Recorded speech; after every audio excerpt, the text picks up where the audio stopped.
हरे कृष्णा।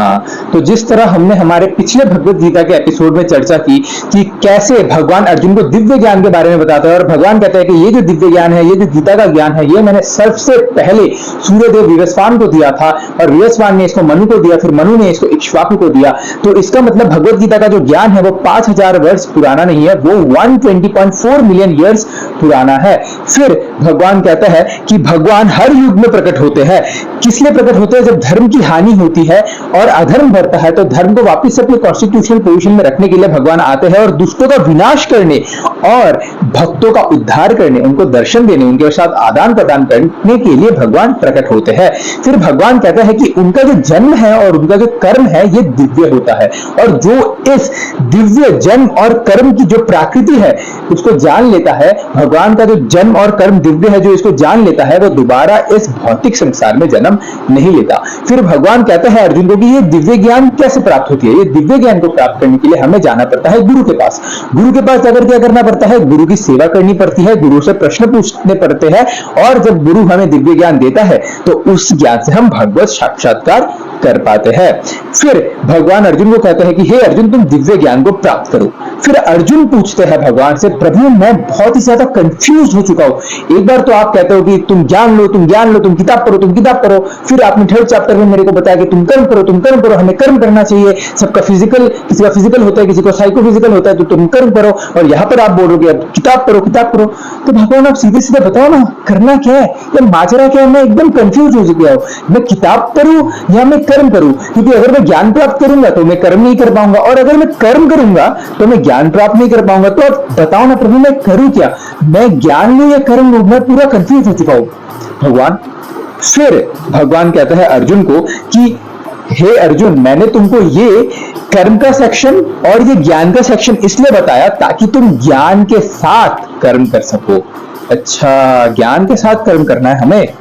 हाँ, इसलिए जो मैंने पहले बताया था ना अर्जुन तुमको, वो जो 3rd चैप्टर वाला, उसमें ज्ञान नहीं था, उसमें सिर्फ कर्म था और थोड़ा बहुत कर्म का फल प्रभु को देना था। ये लो प्रभु, थोड़ा तुम भी ले लो, ये लो प्रभु, थोड़ा तुम भी ले लो। लेकिन उसमें ज्ञान नहीं था। लेकिन अब जो मैं बता रहा हूं ना, ये भी एक्शन है, ये भी कर्म है। लेकिन जो 3rd चैप्टर वाला था वो थोड़ा लो क्वालिटी वाला एक्शन था, लेकिन ये वाला जो है ना, ये एक्शन थोड़ा बढ़िया क्वालिटी वाला है। और क्योंकि इस एक्शन के पीछे ज्ञान है तो इसलिए जब ज्ञान दिमाग में चलता है और कर्म फिजिकली चलता है ना, तब ऐसे कर्म, ऐसे ज्ञान युक्त कर्म व्यक्ति को इस संसार में बांधते नहीं है। अच्छा भगवान, ये तो आपने सही बता दिया। अरे भगवान, अभी आप मेरे को बताओ, ये जो आपने जो इतना सारा मेरे को बताया, ये पहले वाला और इसको, इन सबको मैं एक साथ कैसे समझूं? फिर भगवान ने बताया, तुमने कभी देखिए गार्डनिंग करते हुए किसी को देखा है? हाँ भगवान, मैंने देखा है गार्डनिंग करते हुए। तो जब हम लोग पेड़ पौधे को पानी देते तो सबसे पहले क्या देखते हैं? जड़ को देखते हैं भगवान। अच्छा ठीक है, जड़ को देखते, फिर जड़ को देख के क्या करते? फिर उसमें फुवारा लगा देते, फिर पानी फेंकते, उस जड़ के ऊपर पानी डालते। हाँ, तो जड़ को देखना है ज्ञान योग और पानी देना है भक्ति योग। तो जो लोग कहते हैं कि भक्ति योग और सांख्य योग अलग अलग है, ये सब अलग अलग नहीं है अर्जुन। ये जड़ को देखना और पानी डालना एक ही है। बस तब क्या होता है ना, ज्ञान के साथ हम भक्ति करते हैं। तो जो लोग कहते हैं ये सांख्य योग अलग वाला है, ये भक्ति योग अलग वाला है, ये अलग अलग नहीं है, ये एक ही है अर्जुन। तो सांख्य योग मतलब क्या है? ज्ञान प्राप्त करना। और ज्ञान किस चीज में प्राप्त करना? ज्ञान प्राप्त करके ये देखना है कि जड़ और चेतन क्या है, और जो चेतन है उसमें अपने आप को इन्वेस्ट करना और जो जड़ है उससे अपने आप को फ्री करना। यही तो सांख्य योग है। तो फिर जड़ और चेतन में फर्क भेद करना, यह सांख्य योग है। और पानी देना, अपने आप को इन्वेस्ट करना जो चेतन है, वो क्या है? वो भक्ति योग है। तो वर्क और रिनाउंसिएशन ये दोनों साथ साथ चलती है। तो इस तरीके से वर्क क्या है? वह कर्मयोग, और रिनाउंसिएशन क्या है? वो ज्ञान है। तो जो ज्ञान दिमाग में लेके कर्म करता है वो व्यक्ति कभी भी संसार में फंसता नहीं है। अच्छा भगवान, जो व्यक्ति फंसता नहीं है कभी भी जीवन के अंदर, तो मतलब ऐसा कैसे होगा? मतलब तो उसका लोगों के साथ बिहेवियर कैसा होता है, व्यवहार कैसा होता है? तो भगवान कहता है ऐसा व्यक्ति is dear to all and everyone is dear to him. अच्छा भगवान, ये कैसे पॉसिबल है कि जो सबसे प्रेम ले भी ले और सबको प्रेम दे भी दे? ये कैसे पॉसिबल है? तो भगवान कहते हैं जिसका मन और इंद्रिय उसके वश में है ना, क्योंकि वो जानता है किसके साथ कैसे बिहेवियर करना है, किसके साथ कैसे वार्तालाप करना है, कैसे बिहेव करना है, वो जानता है। तो जिसका मन और इंद्रिय उसके वश में है ना, वो सबका प्रिय भी होता है और सबसे प्रेम करता भी है। अच्छा, ऐसा कैसे होता है भला? ये मन और इंद्रिय भला वश में कैसे आएंगे? तो भगवान कहते हैं बाय वर्किंग डिवोशन। जो ये करता है ना, जो डिटैच्ड एक्शन, इसकी वजह से उसका इंद्रिय उसके वश में आ जाएगी। डिटैच्ड एक्शन, जो वैराग्य युक्त कर्म करता है उसके वजह से उसकी इंद्रिय उसके वश में आ जाएंगी, और जिसकी इंद्रिय उसके वश में आ जाएंगी उसका जो बिहेवियर होता है ना वो कैसा हो जाता है, वो सबको प्रिय हो जाता है और सब उसके प्रिय हो जाते हैं। तो ऐसा व्यक्ति कभी भी इस संसार में फंसता नहीं है, वो कभी भी एंटेंगल नहीं होता इस संसार के अंदर। अच्छा भगवान, ये तो बहुत बढ़िया बता दिया आपने। तो भगवान ऐसा कोई एग्जाम्पल है क्या इस चीज को समझने के लिए? तो भगवान ने कहा हाँ बिल्कुल एग्जाम्पल है। फिर भगवान कहते हैं ब्रह्माणि अध्य कर्माणि संगम त्यक्त्वा करोति वा लिप्यन्ते न स पापेन पद्म पत्रम एवं भषा। तो भगवान कहता है जो व्यक्ति अपने कर्म फलों को परमेश्वर को समर्पित करके आसक्ति रहित होकर अपने कर्म करता है, वे पाप कर्मों से उसी प्रकार अप्रभावित रहता है जिस प्रकार कमल पत्र जल से अस्पर्श रहता है। तो भगवान यहाँ पर एग्जाम्पल दे रहे हैं, यहाँ पर एनालॉजी दे रही है। किस चीज की एनालॉजी दे रही है, एग्जाम्पल दे रहे हैं? कमल पत्र की, लोटस की एनालॉजी दे रहे हैं। तो भगवान कहता है अर्जुन तूने कभी कमल को देखा है? हाँ भगवान देखा है। तो जैसे कमल होता है ना, कहां पर होता है? पानी में होता है, कीचड़ में होता है। लेकिन कीचड़ कहां नहीं होता, कीचड़ के ऊपर होता है।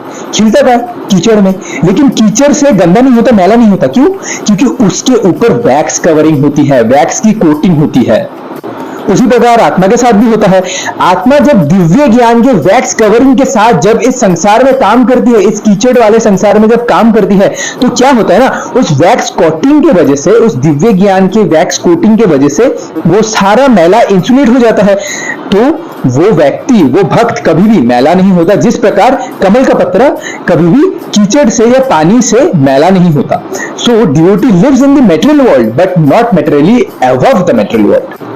तो भले ही कमल जो है वो पानी में होता है, लेकिन अगर पानी का लेवल अगर बढ़ जाता है ना, जैसे कमल जो है वो पानी में होता है, लेकिन अगर पानी का लेवल बढ़ जाता है तो क्या होता है, बाकी जो फूल पत्ते होते हैं वो सारे डूब जाते हैं, लेकिन कमल नहीं डूबता। जैसे ही पानी का लेवल बढ़ता है कमल भी ऊपर तैरने लगता है। क्यों? क्योंकि उसके ऊपर वैक्स कवरिंग होती है, वैक्स की कोटिंग होती है। उसी प्रकार जब भक्त के जीवन में उतार चढ़ाव भी आते हैं ना, लेकिन स्टिल वो भक्त इस दुनिया का होके नहीं रहता, इस दुनिया के ऊपर रहता है। साथ ही साथ जो कमल जो होता है वो पानी में होता है, और पानी में होने के साथ साथ वो पानी के ऊपर होता है, लेकिन वो पानी से पोषण भी लेता है, वो पानी से नरिशमेंट भी लेता है। उसी प्रकार जो भक्त होता है ना, वो इस संसार में रहता है और संसार की वस्तुओं को यूज करता है अपने पोषण के लिए, अपने भरण पोषण के लिए, लेकिन इस संसार के वस्तुओं से कभी प्रभावित नहीं होता, कभी भी दूषित नहीं होता। जिस प्रकार कमल पानी से या कीचड़ से कभी दूषित नहीं होता, उसी प्रकार भक्त भी इस संसार से कभी दूषित नहीं होता, लेकिन इस संसार का यूज करता है अपने भरण पोषण के लिए, भगवान की सेवा करने के लिए। तो ये एग्जांपल देते हैं भगवान अर्जुन को। अर्जुन कहते हैं वाह भगवान, आपने तो बहुत बढ़िया बता दिया, क्योंकि मैंने देखा है कमल को, कमल कीचड़ के ऊपर होता है। जब मैं कमल को उठाता हूं ना, एकदम साफ, कीचड़ नहीं रहता। क्यों? क्योंकि उसके ऊपर वैक्स कवरिंग होती है। हाँ अर्जुन, एकदम सही समझे तुम। तो फिर अर्जुन पूछते हैं अच्छा जब भगवान ऐसा जो रह रहा होता है, जो कमल की तरह इस संसार में रह रहा होता है, तो उसका मन, बुद्धि और श्रद्धा, उसका क्या हालचाल होता है?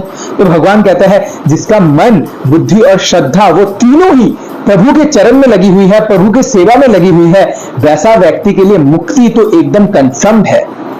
अच्छा, उसकी मुक्ति कंफर्म है। अच्छा, अगर उसकी मुक्ति कंफर्म है तो सामान्य लोगों के साथ, सामान्य सांसारिक लोगों के साथ उसका व्यवहार कैसा होगा? तब भगवान कहते हैं समदर्शिना। तब भगवान कहते हैं अर्जुन को विद्या विनय संपन्ने ब्राह्मणी गावी हस्तिनी सुनि चैवा संपके चा पंडिता समदर्शिना। अपने व्यक्तिगत ज्ञान के कारण एक विद्वान तथा विनीत ब्राह्मण गाय, हाथी, कुत्ता, चंडाल उन सबको समान दृष्टि, समभाव से देखता है। तो भगवान कहता है जो व्यक्ति की मुक्ति कंफर्म है, जो सिद्ध हो चुका है, वो सबको इस जगत में समभाव से देखता है। भले वो हाथी हो, कुत्ता हो, गाय हो, चंडाल हो, उन सबको वो समान दृष्टि से देखता है। तो यहाँ पर तो कुछ एग्जाम्पल दी हुई है, लेकिन वो जितने भी लिविंग एंटिटीज है उन सबको वो समान दृष्टि से देख पाता है।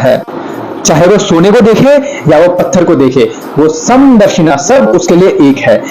अब इसका मतलब ये नहीं है कि वो अभी डल हो चुका है कि इस सब उसे ये क्या है, हाथी, अच्छा वो क्या है, वो भी हाथी, अच्छा ये क्या है, सब हाथी, समदर्शिना। ऐसा नहीं कि वो डल हो चुका है कि क्या हाथी, क्या कुत्ता, क्या चंडाल जी, सब ही सब ब्रह्म है, सब भगवान है। ये तो मायावादी अंडरस्टैंडिंग हो गई ना, ऐसा नहीं होता। तो एक भक्त यही देखता है कि सबके हृदय में वास्तव में आत्मा है और ये सब भगवान की ही संपत्ति है और इन सबको भगवान की सेवा में लगाना है। तो ऐसा देखता है, ऐसा नहीं कि अब क्या कुत्ता, क्या हाथी, सब ब्रह्म या सब कुत्ते, सब हाथी, नहीं नहीं, ऐसा नहीं है। वो कुत्ते को कुत्ता ही देखता है, चंडाल को चंडाल ही देखता है, हाथी को हाथी ही देखता है, गाय को गाय ही देखता है। लेकिन एक्सटर्नली वो लोगों को वो जैसा वैसे ही देखता है, लेकिन इंटरनली अपने ज्ञान के लिए वो देखता है कि हाँ इसके अंदर भी आत्मा है, इसके अंदर भी आत्मा है, इसके अंदर भी आत्मा है, आत्मा के साथ परमात्मा भी बैठे हुए हैं। वो इसे कर्मों की वजह से इसको कुत्ते का शरीर मिला है, इसे कर्मों की वजह से इसको चंडाल का शरीर मिला है, ब्राह्मण का शरीर मिला है, लेकिन वास्तविकता से तो ये सब आत्मा है। और आत्मा का क्या स्वभाव है? प्रभु की सेवा करना। तो ये सब तो अल्टीमेटली भगवान की ही संपत्ति है, ऐसा देखता है वो व्यक्ति। तो इस प्रकार से वो सबको समदृष्टि देखता है। सोशल पॉइंट ऑफ व्यू से वो अलग अलग ही देखता है लड़की को। हाँ लड़की लड़की है, लड़का लड़का है, कुत्ता कुत्ता है, चंडाल चंडाल है। सोशल पॉइंट ऑफ व्यू से सबको अलग देखता है, लेकिन अंदर ही अंदर देखता है कि हाँ ये सब आत्मा है, कर्मों की वजह से अलग अलग शरीर मिले हैं इनको। और क्योंकि उसका ये भाव होता है तो वो किसी से द्वेष भी नहीं करता कि अरे ये तो चंडाल है, ये तो नीची जाति है, अरे ये तो लड़की है, ये तो माया है, अरे ये तो पापी है, अरे ये तो कुत्ता है। ऐसा वो किसी से द्वेष नहीं करता। और क्योंकि वो इन सब के और वो किसी से द्वेष नहीं करता, वो बस यही देखता है कि ये सब आत्मा है और ये सारे कठपुतली बने हुए हैं प्रकृति के 3 गुणों के। आज इसको बहुत ही ज्यादा गुस्सा आ गया, तमोगुण की रस्सी खींच के इसको, और कोई सोच रहा है एक बार बस मौका मिल जाए बेटा, तू देख मैं तेरा क्या करता हूँ। ओ इसको रजोगुण की रस्सी खींच गई। और कोई बहुत कर रहा है नमस्कार जी, नमस्कार नमस्कार नमस्कार। अच्छा इसको सत्वगुण की रस्सी खींच गई। तो वो देखता है कि सारे जो है वो सब आत्मा है और ये सब इस बॉडी के अंदर फंसे हुए हैं, और सारे तीनों गुणों जो प्रकृति की जो 3 गुण है सत्व रजो तमो, इन सब की कठपुतली बने हुए हैं। किसी को रजोगुण खींच रहा है, किसी को सत्वगुण खींच रहा है, और तो किसी को तमोगुण खींच रहा है। तो ऐसा देखता है, और ऐसा देखता है तो इसलिए वो संभाव रह पाता है। और ऐसा समदर्शिना बिहेवियर रखने वाला व्यक्ति, उसको दिव्यता प्राप्त होती है। अच्छा भगवान तो ये दिव्यता प्राप्त कैसे होती है? तो भगवान कहते हैं ऐसा व्यक्ति जो साइंस ऑफ गॉड, जो भगवान की दिव्यता को समझना चाहता है या जो समझता है साइंस ऑफ गॉड को, ऐसे व्यक्ति को दिव्यता प्राप्त होती है। Science of God. अच्छा ये साइंस ऑफ गॉड समझने के लिए क्या चाहिए? भगवान कहते हैं उसके लिए बुद्धि चाहिए, वन शुड हैव इंटेलिजेंस। अच्छा भगवान ये असली वाली बुद्धि, ये असली वाली बुद्धि भला कैसे प्राप्त होती है? नकली वाली बुद्धि तो हमने बहुत देखी है, वो तो शकुनी की भी है नकली वाली बुद्धि। आप बताइए भगवान असली वाली बुद्धि वो कैसे प्राप्त होती है? तो भगवान कहता है असली वाली बुद्धि उसको प्राप्त होती है जो प्लीजेंट एंड अनप्लीजेंट में संभाव रहता है। वो प्लीजेंट के पीछे नहीं भागता एंड अनप्लीजेंट से दूर नहीं भागता।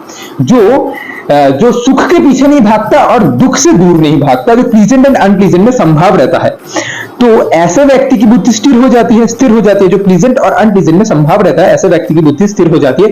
और स्थिर बुद्धि के कारण वो व्यक्ति भगवान के विज्ञान को समझ पाता है, और जिसको भगवान का विज्ञान समझ में आ जाता है वो दिव्यता को प्राप्त कर जाता है। अच्छा तो ऐसे करके दिव्यता प्राप्त होती है। अच्छा तो फिर वो अनप्लीजेंट और प्लीजेंट में वो संभव रहता है, तो ऐसा व्यक्ति मतलब सुख दुख के साथ डील कैसे करता है? तो भगवान कहता है यही संस्पर्श जाप होगा दुख योना एवते आद्य अंतवतः कौन्तेया न तेषु रम्यते बुधा। तो भगवान कहता है बुद्धिमान मनुष्य दुख के कारणों में भाग नहीं लेता जो कि भौतिक इंद्रियों के संसर्ग से उत्पन्न होती है। अच्छा वो दुख के कारणों में भाग नहीं लेता। अच्छा क्यों दुख के कारणों में भाग नहीं लेता? भगवान कहते हैं हे कुंती पुत्र, ऐसा भोग का आदि तथा अंत होता है अथा चतुर व्यक्ति उनमें आनंद नहीं लेता। तो भगवान कहता है कि वो लोग दुख में भाग या सुख में भाग क्यों नहीं लेते, भौतिक सुख में या भौतिक दुख में भाग क्यों नहीं लेते? क्योंकि ऐसे दुख और सुख का बिगिनिंग भी होता है और एंड भी होता है। तो भगवान कहते हैं बुद्धिमान व्यक्ति मतलब जो कि भक्त है, मतलब भक्त, बुद्धिमान व्यक्ति मतलब भक्त ऐसे भोगों में क्या करता है? पार्टिसिपेट नहीं करता। क्यों? क्योंकि उसका बिगिनिंग भी है और एंड भी है।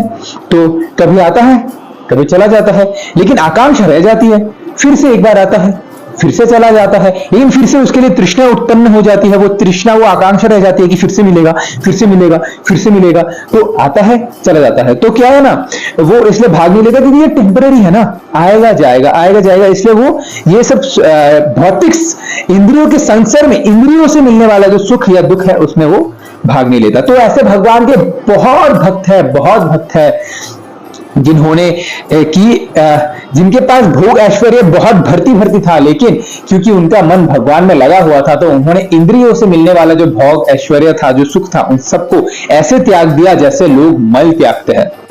तो तो जैसे कि एक बार क्या हुआ, एक बार गुरु नानक देव जी के पास एक प्रोस्टिट्यूट आई, तो उस प्रोस्टिट्यूट ने ठान लेकर रखा था कि मैं इस बार गुरु नानक देव जी को गिरा ही दूंगी, क्योंकि जो लोग गुरु नानक देव जी से ईर्ष्या करते थे, जो लोग उनसे ईर्ष्या करते थे, उन्होंने इस प्रोस्टिट्यूट को भेजा कि तेरे को अभी जाना है, तेरे को गुरु नानक देव जी को गिराना है। तो प्रोस्टिट्यूट ने एकदम बढ़िया सा कपड़ा पहन के एकदम लचक मचक बन के पूरा गए वो गुरु नानक देव जी के पास। तो उसने हाव भाव दिखाया अपना, लेकिन गुरु नानक जी देव जी बिल्कुल भी उनसे टेम्प्ट नहीं हुए। बहुत ट्राई किया प्रोस्टिट्यूट ने, लेकिन वो गिरा नहीं पाई गुरु नानक देव जी को, गुरु नानक देव जी उससे टेम्प्ट नहीं हुए। तो फिर प्रोस्टिट्यूट ने हाथ जोड़कर पूछा गुरु नानक देव जी से, मेरी जो हाव भाव है, मेरी जो सुंदरता है, वो देखकर बड़े बड़े योगी भी टेम्प्ट हो जाते हैं, वो लोग भी अपने स्थान से नीचे गिर जाते हैं, लेकिन आप बिल्कुल भी मेरे से टेम्प्ट नहीं हुए, आकर्षित नहीं हुए, ऐसा क्यों? तब गुरु नानक देव जी ने कहा कि तेरे से मिलने वाला जो सुख है ना, उसका आदि भी है और उसका अंत भी है, उसका बिगिनिंग भी है और उसका एंड भी है, लेकिन आत्मा का स्वभाव ये नहीं है। आत्मा का स्वभाव है दिव्य आनंद को प्राप्त करना। तो तेरे से मिलने वाला जो सुख है, इसका तो आदि भी है, अंत भी है, तो आत्मा थोड़ी इसमें रमेगी। तो आत्मा का स्वभाव है दिव्य आनंद को प्राप्त करना, इसलिए मेरी रुचि तेरे में बिल्कुल नहीं है। मेरी रुचि तो मेरे श्री राम में है, मेरे गोपाल में है। तो ऐसे कभी गुरु नानक देव जी भी टेम्प्ट नहीं हुए। तो ऐसे बहुत सारे भगवान के भक्त हैं, बड़े बड़े भक्त हैं, जिनके पास लाख लाख करोड़ करोड़ गुना ज्यादा ऐश्वर्य भाव था, लेकिन उन्होंने उन सबको त्यागा सिर्फ भगवान के लिए। तो ऐसा व्यक्ति जो दिव्यता में स्थित होता है, जिसको भगवान का साइन समझ में आ जाता है, वैसा व्यक्ति कभी भी भौतिक इंद्रियों के संसर्ग से जो सुख और दुख उत्पन्न होता है इंद्रियों के माध्यम से, उसमें कभी भी भाग नहीं लेता। तो अभी भगवान अर्जुन को बताते हैं कि ऐसा कौन है जिसको मुक्ति नियर फ्यूचर में मिल जाती है। नियर फ्यूचर में, अभी आने वाले फ्यूचर में उसको मुक्ति मिल जाएगी। तो भगवान कहता है ऐसा व्यक्ति जो कि कॉन्स्टेंटली लगा रहता है, वैसे व्यक्ति को क्या होता है, कॉन्स्टेंटली जो एंडेवियर करता है, वैसे व्यक्ति को नियर फ्यूचर में मुक्ति मिल जाती है। जो कॉन्स्टेंटली एंडेवियर करते रहता है, सुबह शाम दोपहर रात दिन, सुबह सालों साल लगा हुआ है, भक्ति के कार्यों में लगा हुआ है, भजन कर रहा है, कीर्तन कर रहा है, भगवान के नामों का प्रचार कर रहा है, नाम जप कर रहा है, लगा हुआ है, सालों साल लगा हुआ है। जो ऐसे कॉन्स्टेंटली एंडेवियर करता है, उसको मुक्ति तुरंत फ्यूचर में, इन नियर फ्यूचर उसको लिबरेशन, मुक्ति प्राप्त हो जाती है। अच्छा, कॉन्स्टेंटली एंडेवियर करना, अच्छा कॉन्स्टेंटली एंडेवियर कैसे करें, इसके लिए क्या जरूरी होता है? भगवान कहते हैं सेल्फ डिसिप्लिन, आत्मसंयम। आत्मसंयम के द्वारा, सेल्फ डिसिप्लिन के द्वारा हम कॉन्स्टेंटली एंडेवियर कर सकते हैं। अच्छा, आत्मसंयम भला क्या होता है भगवान? तो भगवान कहते हैं आत्मसंयम मतलब the one who checks the action of anger and desire. जो व्यक्ति क्रोध और इच्छाओं की पुशिंग्स को सहता है, तो वो डिसिप्लिन रह पाता है। जो अपने क्रोध को और इच्छाओं की जो पुशिंग्स है, जो अर्जेस है, उसको जो सहता है, वो व्यक्ति डिसिप्लिन रह पाता है। और जो डिसिप्लिन रह पाता है, वो कॉन्स्टेंटली एंडेवियर कर पाता है, अथक रूप से प्रयास कर पाता है। और जो कॉन्स्टेंटली एंडेवियर कर पाता है, उसको जल्द ही नियर फ्यूचर में मुक्ति प्राप्त हो जाती है। अच्छा भगवान, ये तो मैं समझ गया कि हाँ, उसको जो कॉन्स्टेंटली एंडेवियर करेगा, जो इच्छाओं को सहेगा, उसको नियर फ्यूचर में मुक्ति मिल जाएगी। अच्छा, तो फिर नियर फ्यूचर का तो बात आप छोड़िए, तो अगर उसको नियर फ्यूचर में मुक्ति मिलेगी, तो वो इस जन्म में खुश कैसे रहता है भगवान? इस जन्म में वो खुश कैसे रहता है? तो भगवान कहता है उसके लिए भी सेम प्रोसेस है। इस जन्म में वो खुश कैसे रहेगा? इस जन्म, इस जीवन में रहते हुए जो अपनी इच्छा और क्रोध के आवेशों को संभाल लेता है, जो अपनी इच्छा और क्रोध के पुशिंग्स को, अर्जेस को संभाल लेता है, उसको टॉलरेट कर लेता है, वैसे व्यक्ति को नियर फ्यूचर में मुक्ति प्राप्त हो जाती है और इस जन्म में भी वो खुश रह पाता है। लेकिन भगवान, गुस्सा तो मेरे को आ जाता है, बहुत गुस्सा आता है भगवान, गुस्सा तो मेरे को आ जाता है कि मन करता है इसका मुंह तोड़ दूं, तो गुस्सा तो आ जाता है भगवान। और मेरे अंदर इच्छाएं भी बहुत है कि मन करता है इसका भोग कर लूं, इसको पालूं, इसको ले लूं, इसका एंजॉय कर लूं। तो मेरे अंदर इच्छा भी बहुत है भगवान, और क्रोध भी बहुत जल्दी आता है भगवान। तो मैं क्या करूं? अभी कहते हैं चैप्टर 5 का लास्ट वर्ड्स, जो कि है पीस फॉर्मूला 5.29। भगवान कहता है भोक्ता राम यज्ञ तपसाम सर्वलोका महेश्वरम सूर्यम सर्वभूतानाम ज्ञात्वा माम संतिम रचति। तो भगवान कहते हैं, तू जो कहता है ना कि इसका भोग कर लू, इसका मजा कर लू, वो कर लू, अल्टीमेट भोक्ता, सुप्रीम भोक्ता मैं ही हूं। सारी तपस्याओं का फल किसके लिए पता है? मेरे लिए है। ये जो सारे जो देवी देवता है जिसकी तू पूजा करता है, वो पता है किससे आ रहे? मेरे से आ रहे। और ये संत महात्मा जिसके पास तू जाता है और उनसे आशीर्वाद मांगता है, आशीर्वाद दे दो ताकि मेरा ये काम सफल हो जाए, मेरा वो काम सफल हो जाए, ये तो आशीर्वाद मांगता है ना, पता है वो संत महात्मा के पास ये आशीर्वाद देने की शक्ति कहां से आती है? मेरे से आती है। और ये संत महात्मा जो तपस्या करता है, वो तपस्या का फल किसको प्राप्त होता है पता है? मेरे को प्राप्त होता है। तो भोक्ता कौन हूं? मैं ही हूं। मैं कंट्रोलर हूं, मैं नियंता हूं, मैं ही सृष्टि करता हूं। तो जो ये बात जान लेता है ना, वो शांति प्राप्त कर लेता है। जो ये मान लेता है हाँ भगवान भोक्ता है भगवान कंट्रोलर है, भगवान प्रोपराइटर है, बस, तो उसको शांति प्राप्त हो जाती है। लेकिन जो ये नहीं मानता कि भगवान भोक्ता है, भगवान कंट्रोलर है, वो एकदम फ्रस्ट्रेटेड रहेगा। अरे भाई ये कैसा बात हो गया, हमें वो अरे अरे नथु अरे है क्या, हमारी कोई वो वैल्यू नहीं है क्या, हम क्या ऐसे है क्या, अरे देखो मैंने ना ये किया, उस व्यक्ति को सारी प्रमोशन मिल गई, वो फला जगह चला गया, वो व्यक्ति सारे काम हमने किए, इन्वेस्टमेंट हमने किए, फल उसको मिलने जा रहा है, हाँ सब कुछ उसके लिए हो रहा है। लेकिन भाई भोक्ता तो भगवान है भगवान, हाँ वही भोक्ता है, वही कंट्रोलर है, हाँ ये क्या बोल रहे हो आप, तो हम नहीं है क्या, हम कुछ नहीं है क्या, तो ऐसे जो लगा रहेगा ना उसकी इच्छा फ्रस्ट्रेटेड होगी और वो क्रोध में आ जाएगा। तो क्या मानना है हमें कि भगवान कंट्रोलर है, भगवान ही नियंता है। तो जब तक कोई ये नहीं मानेगा ना कि भगवान भोगता है, तो वो तड़पता रहेगा, तो ऐसे तड़पता रहेगा, इच्छा पूरी हो जाए, इच्छा पूरी हो जाए, इच्छा पूरी हो जाए, इच्छा पूरी नहीं होगी, क्यों नहीं इच्छा पूरी, क्यों नहीं हुई, तू ऐसे तड़पता रहेगा। भाई अगर तू नहीं मान लेगा कि भगवान भोगता है, भगवान कंट्रोलर है, भगवान प्रोटेक्टर है, तू चाहता है ना ये सारी प्रोग्रामिंग जो है इच्छा की, क्रोध की खत्म हो जाए, हाँ मैं चाहता हूं, तो ये मान ले कि भगवान ही भोगता है, भगवान ही कंट्रोलर है। अच्छा तो हम क्या मजा ना करें क्या, हमें क्या खुशी नहीं मिलेगी क्या, अरे भाई तू ये मान लेगा ना कि भगवान कंट्रोलर है, भगवान इंजॉयर है, ये मानने से ही तुझे खुशी मिल जाएगी। अच्छा शांति चाहिए तेरे को, शांति, हाँ शांति चाहिए, मेरे वाइफ का नाम शांति है लेकिन वो खून पूछ लेती है मेरा, अच्छा ऐसा क्या, अच्छा रियल शांति चाहिए, हाँ रियल शांति चाहिए, तो ये मान लो कि भगवान इंजॉयर है, भगवान प्रोप्राइटर है। जितना ज्यादा हम भगवान के रोल में घुसना चाहेंगे ना, मुझे भोग करना है, हम जितना ज्यादा हम इंजॉयर बनना चाहेंगे, जितना ज्यादा हम कंट्रोलर बनना चाहेंगे ना, उतनी ज्यादा ही हमें दुख मिलेगी, क्योंकि वो रोल, वो डिपार्टमेंट हमारा नहीं है। इंजॉयर का, भोक्ता का एचओडी कौन, भगवान, कंट्रोलर का एचओडी कौन, भगवान, तो कंट्रोल करने का एचओडी भी भगवान है, इंजॉयर भी, इंजॉयरशिप का भी एचओडी कौन है, भगवान है। तो वो डिपार्टमेंट हमारा है ही नहीं, तो जितना ज्यादा हम भगवान की डिपार्टमेंट में घुसने का कोशिश करेंगे उतनी ज्यादा ही हम दुखी रहेंगे। और इस संसार में ज्यादातर लोग दुखी क्यों है, क्योंकि सब इंजॉयर बनना चाहते हैं, सब कंट्रोलर बनना चाहते हैं, सब भगवान के रोल में घुसने का प्रयास कर रहे हैं, कोई भी अपना रोल नहीं निभाता कि हम सब कॉर्पोरेटर, हम सबको कॉर्पोरेट करना चाहिए भगवान की खुशी के लिए, ये कोई नहीं निभाता, सबको इंजॉयर बनना है, सबको भोग चाहिए, सबको कंट्रोलर बनना है। तो प्रभुपाद कहते थे ये दुनिया ऐसी ही है क्योंकि सबको कंट्रोल करना है, सबको एंजॉय करना है। तो ये दुनिया ऐसी ही है कि मान लो बहुत सारे कुत्तों को एक रूम के अंदर बंद कर दिया जाए, अगर बहुत सारे कुत्तों को हम लोग एक रूम के अंदर बंद कर दे तो क्या होगा, ये इसके ऊपर भोगेगा, वो उसके ऊपर भोगेगा, ये इसको काटेगा, वो उसको काटेगा, ये एक दूसरे के साथ उनका लड़ाई झगड़ा होता रहेगा। उसी प्रकार ये पृथ्वी भी ऐसा ही है, सबको कंट्रोलर बनना है, सबको इंजॉयर बनना है, तो एक दूसरे के ऊपर आरोप लगाता है, एक दूसरे के साथ मारपीट करता है। तो भगवान के रोल में नहीं घुसना, खुद के रोल में रहना है। तो प्रभुपाद कहते हैं कि हमें भगवान के प्लान में कॉर्पोरेट करना है, हम लोग कॉर्पोरेटर है, हम लोग इंजॉयर, हम लोग कंट्रोलर नहीं है। हम लोग थोड़ा बहुत इंजॉय कर लेते, थोड़ा बहुत कंट्रोल कर लेते, लेकिन सुप्रीम इंजॉयर, सुप्रीम कंट्रोलर कौन है, भगवान है। भोक्ता राम यज्ञ तपसाम सर्वलोका महेश्वरम, सर्वलोक, सिर्फ पृथ्वी का नहीं, सारे जो 14 भुवन में जितने भी लोग आते हैं ना, सारे लोग का कौन प्रोप्राइटर है, इंजॉयर है, भगवान है। ये देवी देवताओं को भी पता है लेकिन हमें नहीं पता। तो भगवान क्या है, तो श्रील प्रभुपाद कहते हैं हम सबको भगवान के प्लान में, भगवान की भक्ति में कॉर्पोरेट करना चाहिए।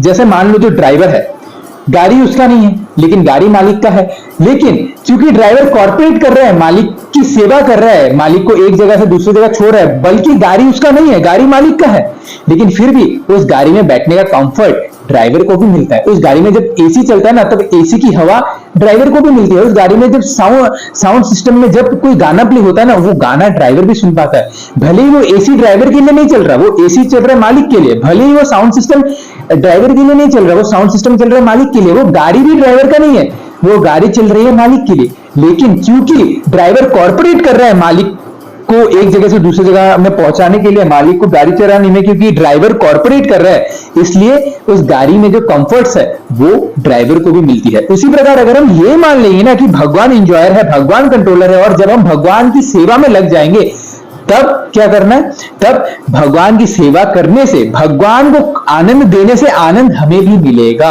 उसी प्रकार जैसे चिंगारी होती है, जब चिंगारी आग के पास रहती है तो चिंगारियां जगमगाती है, जैसे चिंगारी आग से दूर चली जाती है तो चिंगारी बुझी बुझी हो जाती है। उसी प्रकार जब हम भगवान के नजदीक नजदीक रहते हैं, नजदीक नजदीक रहते हैं, भगवान की सेवा करते हैं, तब हम लोग भी चमकते हैं, हम लोग भी खिलमिलाते हैं। लेकिन जैसे ही हम भगवान से दूर हो जाते हैं, हम लोग भी बुझे बुझे हो जाते हैं। तो इस संसार में सारे लोग बुझे बुझे घूम रहे हैं, सब बुझे बुझे घूम रहे हैं। तो हमें क्या करना है, हमें चमकना है, हमें भगवान की सेवा करना है। तो अर्जुन तो जब तू ये मान लेगा ना कि प्रभु भोगता है, वही इंजॉयर है, ये जब तू मान लेगा ना, तब क्या होगा, तेरे अंदर कोई एक्सपेक्टेशन नहीं रहेगी। और जब तेरे अंदर कोई एक्सपेक्टेशन नहीं रहेगी, तब तुझे क्रोध भी नहीं आएगा।